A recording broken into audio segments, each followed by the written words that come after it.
Hello everyone, welcome to the channel. In this video, I will show you exactly how to recover deleted messages on WhatsApp. First of all, open WhatsApp on your phone. Once you're in your WhatsApp account, tap on the settings icon in the bottom right corner.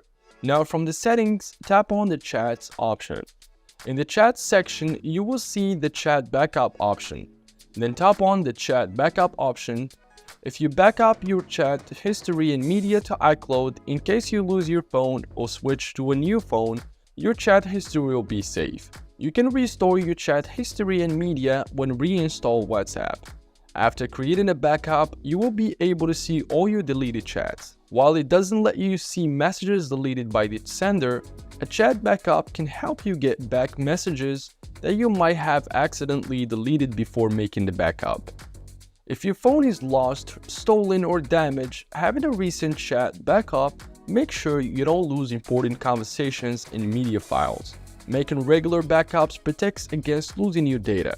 Also, when you install and then reinstall WhatsApp, a chat backup helps you bring your chat history, preventing the loss of your important messages. So make sure you guys to activate the chat backup option. So if you guys enjoyed this video, leave a like and share your comments or questions down below.